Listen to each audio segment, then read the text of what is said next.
Hello friends, myself doctor Vaishali Vasavada. I welcome you all on my channel.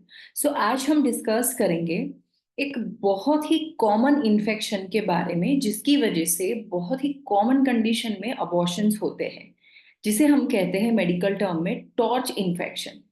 सो आप में से कई लोगों ने ये एक्सपीरियंस किया होगा कि किसी भी रीजन के बिना आपको अबॉर्शन हो जाता है फर्स्ट इनिशियल 3 मंथ में, लाइक उसमें उसमें से भी कॉमनली फर्स्ट 1.5 to 3 मंथ के बीच में। और जब भी आप डॉक्टर को दिखाते हो, डॉक्टर आपका डीप टेस्टिंग करते हैं और फिर पता चलता है कि आपको टॉर्च जो है वो पॉजिटिव है। सो आपने बस ब्रॉडली इतना ही सुना होगा कि टॉर्च इन्फेक्शन आप में पॉजिटिव है, जिसकी वजह से आपको अबॉर्शन एक बार नहीं लेकिन बार बार रिपीटेडली होता है। ये टॉर्च इन्फेक्शन क्या होता है, ये कैसे आपकी बॉडी में एंटर होता है और क्यों इसकी वजह से अबॉर्शन हो जाता है, या मान लो अगर अबॉर्शन नहीं होता और टॉर्च इन्फेक्शन के साथ अगर आपको प्रेगनेंसी कंटिन्यू रहती है तो आपके बेबी में डिफॉर्मिटी आने के चांसेस बढ़ जाते हैं। तो इसलिए बहुत जरूरी होता है अपनी बॉडी को टॉर्च इन्फेक्शन से प्रिवेंटेड रखने के लिए, एंड स्पेशली जब आप प्रेगनेंसी प्लान कर रहे हो। तो टॉर्च जो है वो TORCH ऐसे कैपिटल लेटर से बनता है। सो टॉर्च यानी कि टॉक्सोप्लाज्मोसिस, अदर इन्फेक्शन यानी कि कोई भी HIV या ऐसा कोई सेक्सुअली ट्रांसमिटेड इन्फेक्शन जो है वो आपको आपके पार्टनर से मिल सकता है।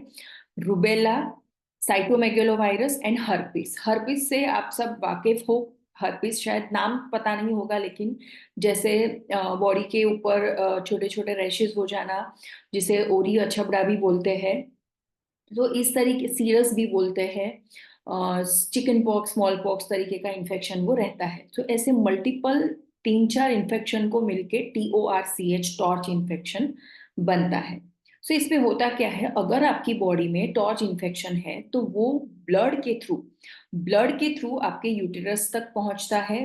प्लेसेंटा जो है, प्लेसेंटा यानी कि जिसे मैली भी कहा जाता है, वो जो बच्चे और मदर के बीच का कनेक्शन होती है, जिसके थ्रू ऑक्सीजनेटेड ब्लड है या नरिशमेंट है, न्यूट्रिएंट्स है जो बच्चे तक पहुंचते हैं। तो उस मैली या प्लेसेंटा के थ्रू ये जो इन्फेक्शियस, ये जो वायरस या बैक्टीरिया है, वो आपके बच्चे तक पहुंच सकते हैं और उसका ग्रोथ स्टॉप हो सकता है, जिसकी वजह से अबॉर्शन हो जाता है। या तो उसका ग्रोथ जो है वो रिटार्ड हो सकता है, यानी कि इम्प्रॉपर ग्रोथ हो सकता है बच्चे का, जिसकी वजह से उसे लाइफ टाइम डिफॉर्मिटी जो है वो उसकी बॉडी में रह जाती है। So that's why it is very necessary कि सबसे पहले तो अच्छी बात यह है कि टॉर्च की वजह से अबॉर्शन ही हो जाए, क्योंकि इसकी वजह से क्या होगा कि आपको वक्त मिलेगा टॉर्च इन्फेक्शन को ट्रीट करने का, और फिर हेल्दी बॉडी में हेल्दी बच्चा अडॉप्ट करने का टाइम मिलेगा। लेकिन अगर टॉर्च के साथ अगर बच्चा ग्रो होता है, उसको टॉर्च इन्फेक्शन लगता है, तो उस इन्फेक्शन के साथ जो डिफॉर्म्ड बेबी होगा, उसकी पूरी लाइफ जो है वो कॉम्प्रोमाइज्ड रहती है। ये इन्फेक्शन लगता कैसे, तो इसमें अलग अलग प्रकार के इन्फेक्शन है। ये किसी इन्फेक्टेड पर्सन की सलाइवा या उसके बॉडी के कोई भी लिक्विड या फ्लूइड की वजह से आपकी बॉडी में आ सकता है, अगर आप उस पर्टिकुलर इन्फेक्टेड पर्सन के फ्लूइड के कांटेक्ट में आते हो।